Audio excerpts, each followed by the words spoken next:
Sebuah kisah inspiratif tentang masuk Islamnya seorang sahabat Rasulullah Shallallahu Alaihi Wasallam yang mulia, yang berasal dari Persia, bernama Mabah bin Khasyan bin Mausilan bin Bahbudan bin Fairuz bin Shah al-Isfahani, atau yang lebih akrab dipanggil dengan Salman al-Farisi.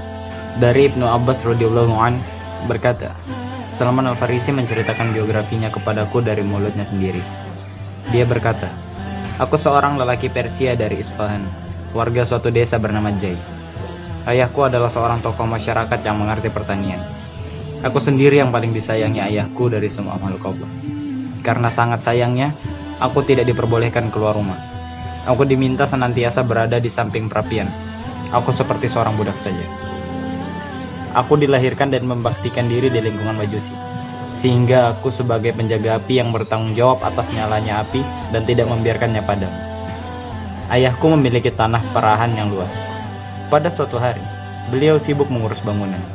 Beliau berkata kepadaku, wahai anakku, hari ini aku sibuk di bangunan. Aku tidak sempat mengurus tanah. Cobalah engkau pergi ke sana. Beliau menyuruhku melakukan beberapa pekerjaan yang harus diselesaikan. Aku keluar menuju tanah ayahku. Dalam perjalanan, aku melewati salah satu gereja Nasrani. Aku mendengar suara mereka yang sedang sembahyang. Aku sendiri tidak mengerti mengapa ayahku mengharuskan aku tinggal di dalam rumah saja, dengan kata lain melarang aku keluar rumah. Tatkala aku melewati gereja mereka, dan aku mendengar suara mereka sedang sholat, maka aku masuk ke dalam gereja itu untuk mengetahui apa yang sedang mereka lakukan. Begitu aku melihat mereka, aku kagum dengan sholat mereka, dan aku ingin mengetahui peribadatan mereka. Aku berkata dalam hati, demi Allah, ini lebih baik dari agama yang kita anut selama ini. Demi Allah, aku tidak beranjak dari mereka sampai matahari terbenam. Aku tidak jadi pergi ke tanah milik ayahku. Aku bertanya kepada mereka, dari mana asal-usul agama ini? Mereka menjawab, dari Syam, Syria. Kemudian aku pulang ke rumah ayahku, padahal ayahku telah mengutus seseorang untuk mencariku. Sementara aku tidak mengerjakan tugas dari ayahku sama sekali. Maka ketika aku telah bertemu ayahku, beliau bertanya, anakku, kemana saja kamu pergi? Bukankah aku telah berpesan kepadamu untuk mengerjakan apa yang aku perintahkan itu? Aku menjawab, ayah, aku lewat pada suatu kaum yang sedang sembahyang di gereja. Ketika aku melihat ajaran agama mereka, aku kagum. Demi Allah, aku tidak beranjak dari tempat itu sampai matahari terbenam. Ayahku menjawab, wahai anakku, tidak ada kebaikan sedikit pun dalam agama itu. Agamamu dan agama ayahmu lebih bagus dari agama itu. Aku membantah, demi Allah, sekali-kali tidak. Agama itu lebih bagus dari agama kita. Kemudian ayahku khawatir dengan diriku, sehingga beliau merantai kakiku, dan aku dipenjara di dalam rumahnya. Suatu hari, ada serombongan orang dari agama Nasrani diutus untuk menemuiku.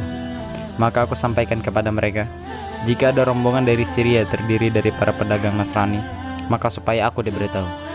Aku juga meminta agar apabila para pedagang itu telah selesai dengan urusannya dan akan kembali ke negerinya, memberiku izin bisa menemui mereka. Ketika para pedagang itu hendak kembali ke negerinya, mereka memberitahu kepadaku. Kemudian rantai besi yang mengikat kakiku aku lepas. Lantas aku pergi bersama mereka sehingga aku tiba di Syria.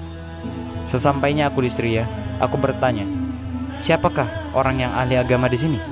Mereka menjawab, uskup yang tinggal di gereja. Kemudian aku menemuinya. Kemudian aku berkata kepada pendeta itu, aku sangat mencintai agama ini dan aku ingin tinggal bersamamu. Aku akan membantumu di gereja agar aku dapat belajar denganmu dan sembahyang bersama-sama kamu. Pendeta itu menjawab, silahkan. Maka aku pun tinggal bersamanya. Ternyata pendeta itu seorang yang jahat. Dia menyuruh dan menganjurkan umat untuk bersedekah. Namun setelah sedekah itu terkumpul dan diserahkan kepadanya, ia menyimpan sedekah tersebut untuk dirinya sendiri, tidak diberikan kepada orang-orang miskin, sehingga terkumpullah 7 peti emas dan perak. Aku sangat benci perbuatan pendeta itu. Kemudian dia meninggal. Orang-orang Nasrani pun berkumpul untuk menguburkannya. Ketika itu, aku sampaikan kepada khalayak, sebenarnya pendeta ini adalah seseorang yang berperingai buruk, menyuruh dan menganjurkan kalian untuk bersedekah. Tetapi jika sedekah itu telah terkumpul, dia menyimpannya untuk dirinya sendiri, tidak memberikannya kepada orang-orang miskin barang sedikit pun. Mereka pun mempertanyakan apa yang aku sampaikan. Apa buktinya bahwa kamu mengetahui akan hal itu? Aku menjawab, marilah, aku tunjukkan kepada kalian simpanannya itu. Mereka berkata, baik. tunjukkan simpanan tersebut kepada kami." Lalu aku memperlihatkan tempat penyimpanan sedekah itu. Kemudian mereka mengeluarkan sebanyak 7 peti yang penuh berisi emas dan perak. Setelah mereka menyaksikan betapa banyaknya simpanan pendeta itu, mereka berkata, "Demi Allah, selamanya kami tidak akan menguburkannya." Kemudian mereka menyalip pendeta itu pada tiang dan melempari jasadnya dengan batu. Kemudian mereka mengangkat orang lain sebagai penggantinya. Aku tidak pernah melihat seseorang yang tidak mengerjakan sholat 5 waktu yang lebih bagus dari dia. Dia sangat zuhud, sangat mencintai akhirat, dan selalu beribadah siang malam. Maka aku pun sangat mencintainya, dengan cinta yang tidak pernah aku berikan kepada selainnya. Aku tinggal bersamanya beberapa waktu. Kemudian ketika kematiannya menjelang, aku berkata kepadanya, "Wahai Fulan, selama ini aku hidup bersamamu, dan aku sangat mencintaimu. Belum pernah ada seorang pun yang aku cintai seperti cintaku kepadamu. Padahal sebagaimana kamu lihat, telah menghampirimu saat berlakunya takdir Allah. Kepada siapakah aku ini engkau wasiatkan? Apa yang kau perintahkan kepadaku?" Orang itu berkata, "Wahai anakku, demi Allah, sekarang ini aku sudah tidak tahu lagi siapa yang mempunyai keyakinan seperti aku. Orang-orang yang aku kenal telah mati, dan masyarakat pun mengganti ajaran yang benar dan meninggalkannya sebagian, kecuali orang yang tinggal di Mosul, kota di Irak, yakni Fulan. Dia memegang keyakinan seperti aku. Temuilah ia di sana." Lalu tatkala ia telah wafat, aku berangkat untuk menemui seseorang di Mosul. Aku berkata, "Wahai Fulan, sesungguhnya si Fulan telah mewasiatkan kepadaku menjelang kematiannya agar aku menemuimu. Dia memberitahuku bahwa engkau memiliki keyakinan sebagaimana dia." Kemudian orang yang ketemu itu berkata, "Silahkan tinggal bersamaku." Aku pun hidup bersamanya. Aku dapati ia sangat baik, sebagaimana yang diterangkan si Fulan kepadaku. Namun ia pun menghampiri kematian. Dan ketika menjelang kematian, aku berkata kepadanya, "Wahai Fulan, ketika itu si Fulan mewasiatkan aku kepadamu dan agar aku menemuimu. Kini takdir Allah akan berlaku atasmu, sebagaimana engkau maklumi. Oleh karena itu, kepada siapakah aku ini hendak kau wasiatkan, dan apa yang engkau perintahkan kepadaku?" Orang itu berkata, "Wahai anakku, demi Allah, tak ada seorang pun sepengetahuanku yang seperti aku kecuali seorang di Nashibin, kota di Aljazair, yakni Fulan. Temuilah dia." Maka setelah beliau wafat, aku menemui seseorang yang di Nashibin itu. Setelah aku bertemu dengannya, aku menceritakan keadaanku dan apa yang diperintahkan si Fulan kepadaku. Orang itu berkata, "Silahkan tinggal bersamaku." Sekarang aku mulai hidup bersamanya. Aku dapati ia benar-benar seperti si Fulan yang aku pernah hidup bersamanya. Aku tinggal bersama seseorang yang sangat baik. Namun kematian hampir datang menjemputnya. Dan di ambang kematiannya aku berkata, "Wahai Fulan, ketika itu si Fulan mewasiatkan aku kepada Fulan, dan kemarin Fulan mewasiatkan aku kepadamu. Sepeninggalmu nanti, kepada siapakah aku akan engkau wasiatkan? Dan apa yang akan engkau perintahkan kepadaku?" Orang itu berkata, "Wahai anakku, demi Allah, tidak ada seorang pun yang aku kenal sehingga aku perintahkan kamu untuk mendatanginya, kecuali seseorang yang tinggal di Amuria, kota di Romawi. Orang yang menganut keyakinan sebagaimana yang kita anut. Jika kamu berkenan, silahkan mendatanginya. Dia pun menganut sebagaimana yang selama ini kami pegang." Setelah seseorang yang baik itu meninggal dunia, aku pergi menuju Amuria. Aku menceritakan perihal keadaanku kepadanya. Dia berkata, "Silahkan tinggal bersamaku." Kemudian aku pun hidup bersama seseorang yang ditunjuk oleh kawannya yang sekeyakinan. Di tempat orang itu aku bekerja, sehingga aku memiliki beberapa ekor sakti dan kambing. Kemudian takdir Allah pun berlaku untuknya. Ketika itu aku berkata, "Wahai Fulan, selama ini aku hidup bersama si Fulan." Kemudian dia mewasiatkan aku untuk menemui si Fulan. Kemudian si Fulan juga mewasiatkan aku agar menemui si Fulan.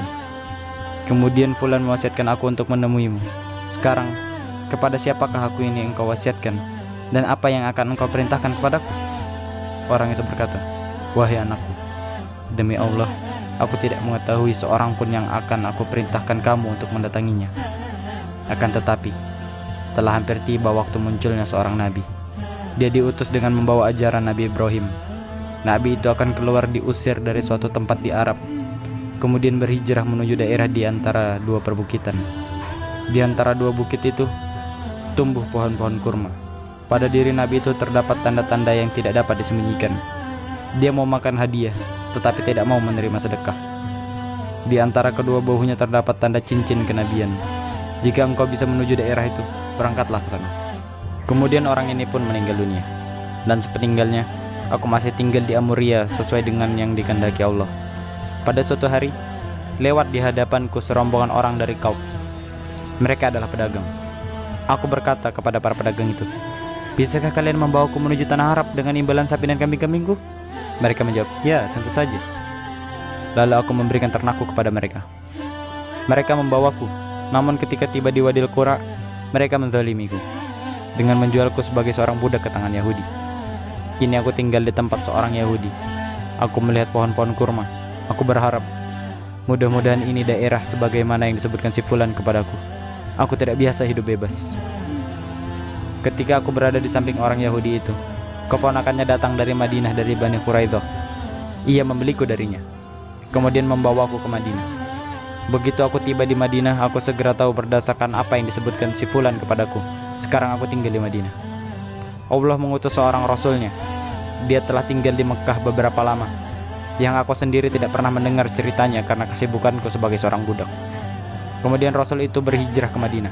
Demi Allah, ketika aku berada di puncak pohon kurma, majikanku karena aku bekerja di perkebunan, sementara majikanku duduk, tiba-tiba salah seorang keponakannya datang menghampiri kemudian berkata, "Fulan, celakalah Bani Qailah, suku Aus dan Khazraj. Mereka kini sedang berkumpul di Kuba, menyambut seseorang yang datang dari Mekah pada hari ini. Mereka percaya bahwa orang itu Nabi." Tatkala aku mendengar pembicaraannya, aku gemetar sehingga aku khawatir jatuh menimpa majikanku. Kemudian aku turun dari pohon dan berkata kepada keponakan majikanku, "Apa tadi yang kau katakan?" Majikanku sangat marah. Dia memukulku dengan pukulan keras. Kemudian berkata, "Apa urusanmu menanyakan hal ini? Lanjutkan pekerjaanmu." Aku menjawab, "Tidak ada maksud apa-apa. Aku hanya ingin mencari kejelasan terhadap apa yang dikatakan." Padahal sebenarnya saya telah memiliki beberapa informasi mengenai akan diutusnya seorang nabi itu. Pada sore hari, aku mengambil jumlah bekal, kemudian aku menuju Rasulullah SAW. Ketika itu beliau sedang berada di Kuba. Lalu aku menemui beliau. Aku berkata, "Telah sampai kepadaku kabar bahwasanya engkau adalah seorang yang soleh. Engkau memiliki beberapa orang sahabat yang dianggap asing dan miskin. Aku membawa sedikit sedekah, dan menurutku kalian lebih berhak menerima sedekahku ini daripada orang lain." Aku pun menyerahkan sedekah tersebut kepada beliau.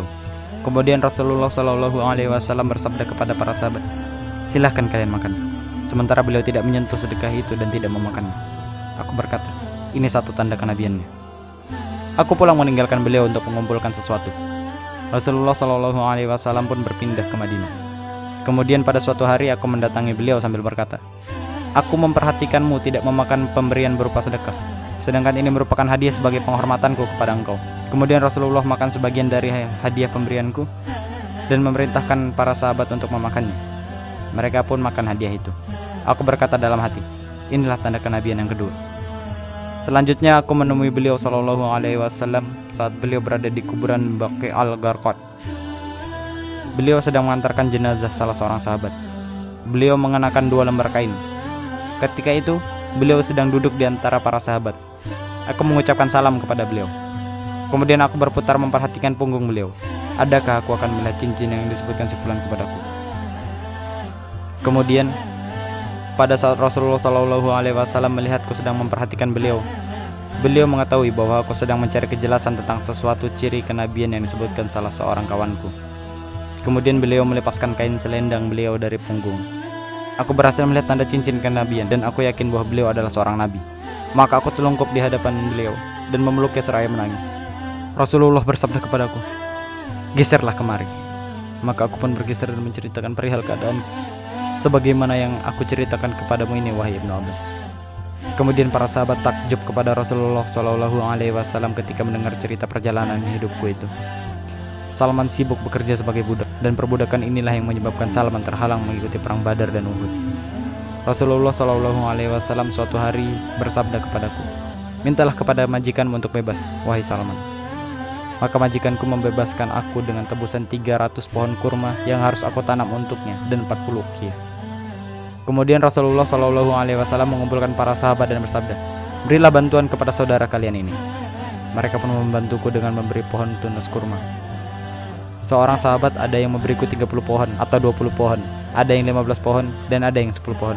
Masing-masing sahabat memberiku pohon kurma sesuai dengan kadar kemampuan mereka, sehingga terkumpul benar-benar 300 pohon. Setelah terkumpul, Rasulullah bersabda kepadaku, "Berangkatlah wahai Salman, dan tanamlah pohon kurma itu untuk majikanmu. Jika telah selesai, datanglah kemari, aku akan meletakkannya di tanganku." Aku pun menanamnya dengan dibantu para sahabat. Setelah selesai, aku menghadap Rasulullah SAW dan memberitahukan perihalku. Kemudian Rasulullah SAW keluar bersamaku menuju kebun yang aku tanami itu. Kami dekatkan pohon tunas kurma itu kepada beliau dan Rasulullah pun meletakkannya di tangan beliau. Maka demi jiwa Salman yang berada di tangannya, tidak ada sebatang pohon pun yang mati. Untuk tebusan pohon kurma yang sudah terpenuhi, aku masih mempunyai tanggungan uang sebesar 40 uqiyah. Kemudian Rasulullah SAW membawa emas sebesar telur ayam hasil dari rampasan perang. Lantas beliau bersabda, "Apa yang telah dilakukan Salman Al-Farisi?" Kemudian aku dipanggil beliau. Lalu beliau bersabda, "Ambillah emas ini, gunakan untuk melengkapi tebusanmu wahai Salman." "Wahai Rasulullah SAW, bagaimana status emas ini bagiku?" Rasulullah menjawab, "Ambil saja. Insya Allah Subhanahu wa Ta'ala akan memberikan kebaikan kepadanya." Kemudian aku menimbang emas itu. Demi jiwa Salman yang berada di tangannya, berat ukuran emas itu 40 uqiyah. Kemudian aku penuhi tebusan yang harus aku serahkan kepada majikanku, dan aku dimerdekakan. Setelah itu, aku terus serta bersama Rasulullah SAW dalam perang Khandaq. Dan sejak itu, tidak ada satu peperangan yang tidak aku ikuti.